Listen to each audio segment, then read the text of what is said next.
The genealogy of Jesus Christ. അബ്രഹാമിന്റെ പുത്രനായ ദാവീദിന്റെ പുത്രനായ യേശു ക്രിസ്തുവിന്റെ വംശാവലി. അബ്രഹാം ഇസ്ഹാക്കിനെ ജനിപ്പിച്ചു, ഇസ്ഹാക്ക് യാക്കോബിനെ ജനിപ്പിച്ചു, യാക്കോബ് യഹൂദയെ അവന്റെ സഹോദരന്മാരെ ജനിപ്പിച്ചു. യഹൂദ താമാരിൽ പാരസിനെയും സാരഹിനെയും ജനിപ്പിച്ചു. പാരസ് ഹെസ്രോനെ ജനിപ്പിച്ചു. ഹെസ്രോൻ ആരാമിനെ ജനിപ്പിച്ചു. ആരാം അമീനാദാബിനെ ജനിപ്പിച്ചു. അമീനാദാബ് നഹശോനെ ജനിപ്പിച്ചു. നഹശോൻ ശൽമോനെ ജനിപ്പിച്ചു. ശൽമോൻ രാഹാബിൽ ബോവാസിനെ ജനിപ്പിച്ചു. ബോവാസ് രൂത്തിൽ ഓബേദിനെ ജനിപ്പിച്ചു.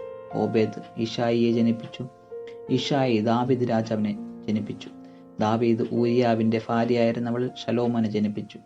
ശലോമോൻ രഹബ്യാബെ ജനിപ്പിച്ചു. രഹബ്യാം അബിയാവെ ജനിപ്പിച്ചു. അബിയാവ് ആസയെ ജനിപ്പിച്ചു. ആസ യോഷാഫാത്തിനെ ജനിപ്പിച്ചു. യോഷാഫാത്ത് യോരാമിനെ ജനിപ്പിച്ചു. യോരാം ഉസിയാബെ ജനിപ്പിച്ചു. ഉസിയാവ് യോദാമിനെ ജനിപ്പിച്ചു. യോദാം ആഹാസിനെ ജനിപ്പിച്ചു. ആഹാസ് ഹിസ്കിയാവെ ജനിപ്പിച്ചു. ഹിസ്കിയാവ് മനശ്ശയെ ജനിപ്പിച്ചു. മനശ്ശ ആമോസിനെ ജനിപ്പിച്ചു. ആമോസ് യോഷിയാവെ ജനിപ്പിച്ചു.